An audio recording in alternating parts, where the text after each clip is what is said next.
We take a look at what is taking place around Auburn University and how COVID-19 has impacted the first weeks back to an in-person learning experience. We also look at a more national perspective of the current coronavirus situation and updates on the Afghanistan situation. Finally, we will see what has happened in the world of Auburn sports and view some lighthearted news across the country. All of that and more coming up on Eagle Eye News at 6.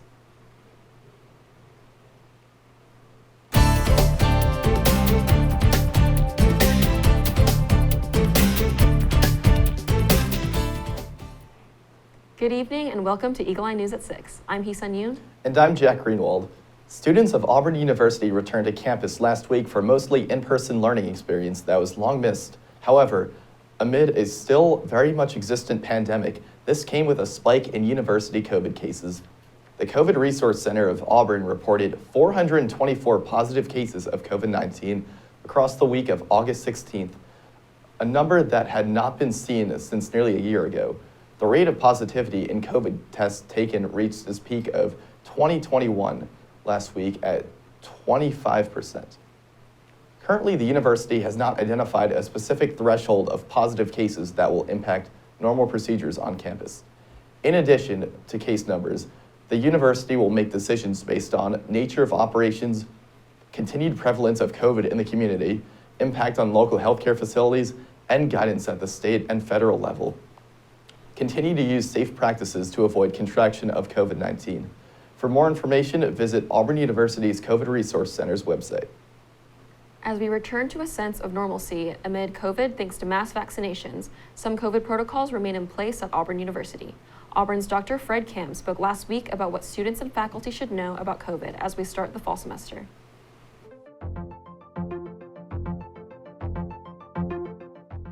Main thing is to realize that, this pandemic is not over. The virus is not finished. We are dealing with what's going to be an expected increase in cases at the start of the semester. For a number of reasons, we're bringing, 30,000 people plus employees and staff all back onto campus. We have to learn to live with this virus. I've said that from the very beginning. We need to continue to do mitigation factors that we believe have been working, such as wearing a mask and sanitizing your hands. And if we continue to do those things, and if you were to feel that you're getting symptoms or sick, then you should not come to work or not come to class. The way we're going to get out of this pandemic, and I've been continual about saying this from early on, is through creating herd immunity. And the most effective way to get to herd immunity is through vaccination. Second to that is natural infection. There is clear data that shows that vaccination produces better immunity than natural infection. So even if you've been infected, you still need to get vaccinated. The Edge at Central Dining Hall, Auburn University's heavily anticipated new dining hall, opened its doors for the start of the new school year. The new hall, located between Parker Hall and the Jordan-Hare Stadium parking deck, features a fresh selection of dining options, including homegrown food from the College of Agriculture. Once you are swiped into the Edge, you have access to as much food as you could eat across 8 different food stations.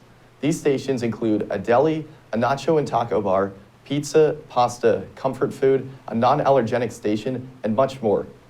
Hours for the dining hall are 7 a.m. to 10 p.m. on Mondays through Thursdays, 7 a.m. to 9 p.m. Fridays, 8 to 9 Saturdays, and 8 to 10 Sundays. During the last couple weeks, you may have noticed some new buses making rounds here at Auburn. That's because brand new this semester, Auburn University has released a new fleet of Tiger Transit buses. These new, larger buses will include increased passenger space and amenities like free Wi-Fi and USB charging ports in every seat. In addition to these amenities, the new fleet is equipped to announce stops while en route, greater help for those with need of mobility accommodations, and a GPS tracking system that allows passengers to view their movement in real time with the TransLock app.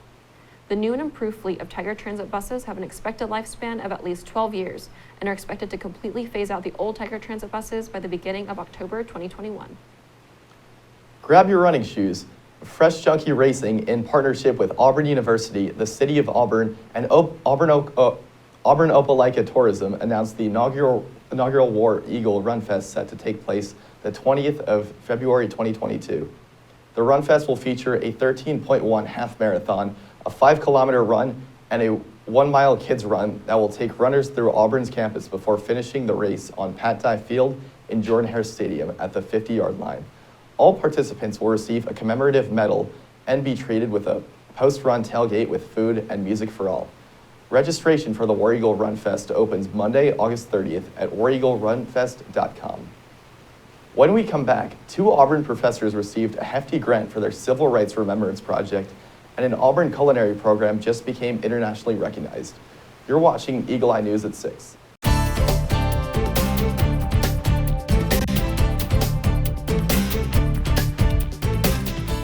Welcome back to Eagle Eye News at 6. The Auburn University Multidisciplinary Project, centered around the infamous Bloody Sunday civil rights event in Selma, Alabama, has received $189,837 in U.S. grant money. The project, titled Bloody Sunday, Selma and the Long Civil Rights Movement, was awarded in the Landmarks of American History and Culture category by the National Endowment for the Humanities. Professors Elijah Gaddis and Keith A. Bear of the Auburn Department of History, the co-directors of this project, said that this grant money will help support a pair of week-long workshops sent to include 72 K-12 educators in field studies that will focus on the significance of Selma in the early days of the civil rights movement. These workshops will begin in the summer of 2022, with events planned in Selma, Montgomery, and Auburn. Elijah Gaddis stated that they will end the last day of workshops on the steps of the Alabama Capitol building, where the marchers ended their journey from Selma to Montgomery. Auburn officials have asked fans to avoid rolling Auburn oaks for another year as the growing trees continue to develop. Though this may be a disappointment to some, University arborist Alex Hedgepath states that holding back another year will help by increasing the likelihood of full establishment of the oaks. The oaks have showed strong establishment, Hedgepath said, but more time is needed to ensure these oaks may be enjoyed by generations of Auburn fans to come. Fans are still encouraged to continue the tradition of rolling trees after athletic victories by focusing their TP towards the large southern magnolia trees and the white oak in front of Biggin Hall. With the return of in-person schooling at Auburn University comes the full return of another staple of Auburn, Welcome Week. The first weeks of the new school year brought mass amounts of events for students to learn about clubs and groups, meet new people, and enjoy the Auburn experience. Among those events was pizza and popsicles with the president, for which Eagle Eye's Blake Phillips and Harrison Tarr have more. This year's Auburn University Welcome Week got off to a roaring start, with many students eager to get back to a normal-ish school year. It's nice to see all the people out and us all being able to come together and have fun together. Among many Welcome Week events, there was pizza and popsicles with the president.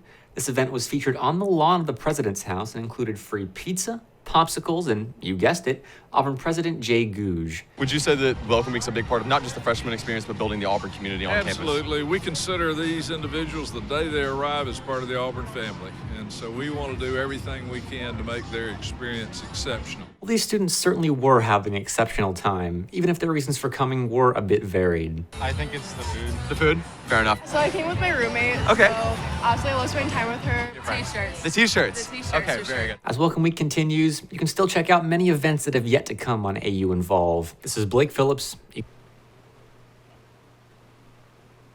The Auburn University Culinary Science Program study option in the Hospitality Management degree program is now one of 6 educational programs in the United States certified by the World Association of Chef Societies.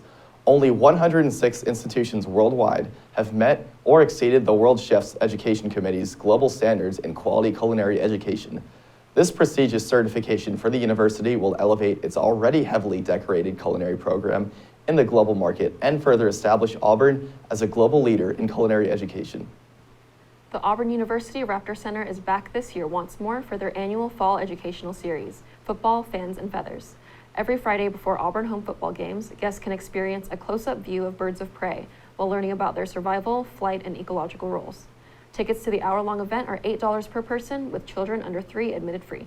Each show will begin at 4 p.m. each Friday before Auburn's home football games at the Edgar Carter Educational Amphitheater. For more information, visit auburn.edu/raptor.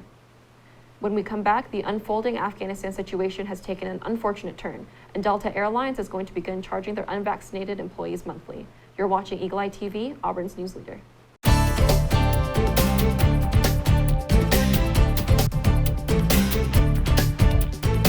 Welcome back to Eagle Eye News at 6. The FDA announced this week that they would be promoting Pfizer's COVID-19 vaccination from emergency use authorization to complete approval, a landmark decision in the fight against COVID-19. The vaccination will be marketed as Comirnaty. Moderna appears next in line. FDA-approved COVID-19 vaccine, the public can be confident that this vaccine meets the FDA's gold standards for safety, effectiveness, and manufacturing quality. Moderna appears next in line to receive complete authorization from the FDA as they submitted their approval vaccination to the FDA shortly after Pfizer and BioNTech's vaccine approval. In a saddening update to the rapidly unfolding story of the United States military exit of Afghanistan, early this morning, multiple explosions rocked the boundaries of the Kabul airport, where most evacuations are taking place. Evacuees are majority U.S. citizens and Afghan citizens at risk under Taliban rule, such as educated women and U.S. allies. Currently, the exact number of casualties is unknown, but U.S. officials have confirmed that the number includes both Afghan and United States citizens. The U.S. believes that ISIS-K, an extension of the terror group ISIS and sworn enemy of the Taliban, is behind the attack in an effort to cause mayhem at the airport. President Biden has promised swift and forceful action towards any disruption to the evacuation efforts taking place at the Kabul airport. New data shows children are testing positive for COVID-19 at levels we have not seen since last winter's surge. Mississippi reported the state's only children's hospital has a record number of pediatric COVID-19 cases. In South Carolina, the ACLU filed a lawsuit challenging the governor's ban on face mask mandates in schools. In Kentucky, after a court order, the governor rescinded his school mask mandate. In Florida, so far this school year, among the 15 largest school districts, there were more than 14,000 employee COVID-19 cases and nearly 30,000 people quarantined.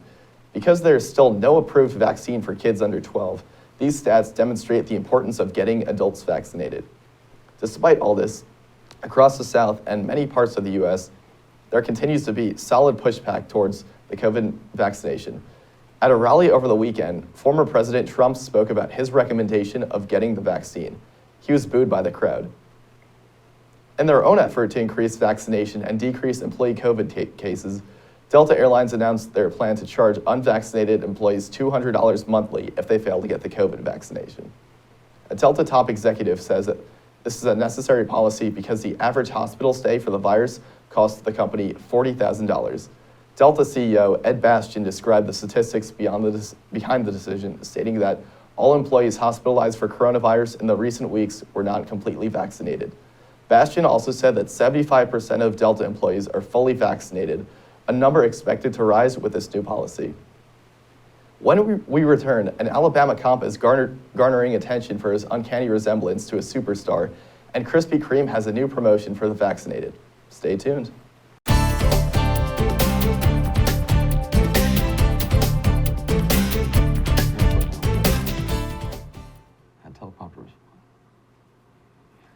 Welcome back to Eagle Eye News at 6. I'm Harrison Tarr here with your update on everything Auburn sports. Auburn soccer is coming off back-to-back wins after last weekend's matches against Samford and Brigham Young. The number 14 Tigers travel to Troy tonight looking to continue their 7-game win streak.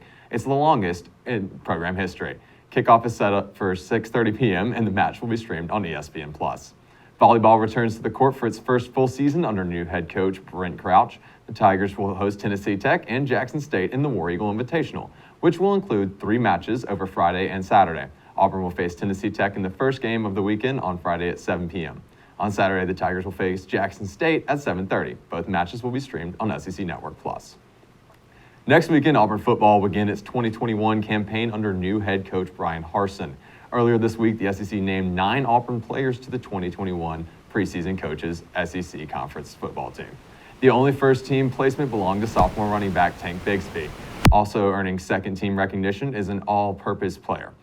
4 other Tigers were also named to the second team, including Nick Brahms, Zacoby McLean, Smoke Monday, and Anders Carlson. On the third team, Bo Nix, Brodarius Ham, Owen Papo, and Roger McCreary all earning recognition.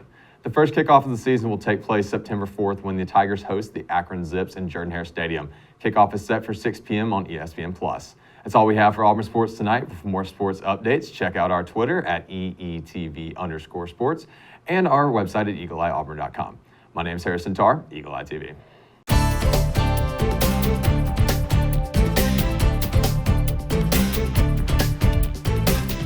Welcome back to Eagle Eye News at 6. Be careful when driving through Morgan County, Alabama. You may find yourself getting pulled over by Dwayne "The Rock" Johnson, or a rock lookalike, that is. Alabama Patrol Lieutenant Eric Fields is gaining attention because of his uncanny resemblance to the former pro wrestler turned actor. Authorities there say even some local residents say they want to meet the deputy that looks like The Rock. The 37-year-old celebrity lookalike has been with the Morgan County Sheriff's Office for 17 years and says his similarity to The Rock has been a running joke for a few years. He adds that he sometimes even does an imitation of Dwayne Johnson. Vaccinated donut fans, this one is for you. Krispy Kreme has announced a week-long special for anyone who can provide proof of their vaccination to come to a Krispy Kreme shop for 2 free donuts. This offer will only last from August 30th to September 5th, but that pair of free donuts can be claimed each day of that week. You may have already heard of or even taken part in Krispy Kreme's vaccination incentive program involving free donuts previously, but this upcoming week of free Krispy Kreme donuts is certainly a one-of-a-kind promotion. All you have to do to participate is protect yourself against COVID-19. Are you a fan of Greek mythology? Even if you aren't, why wouldn't you want to meet the Greek sky god himself?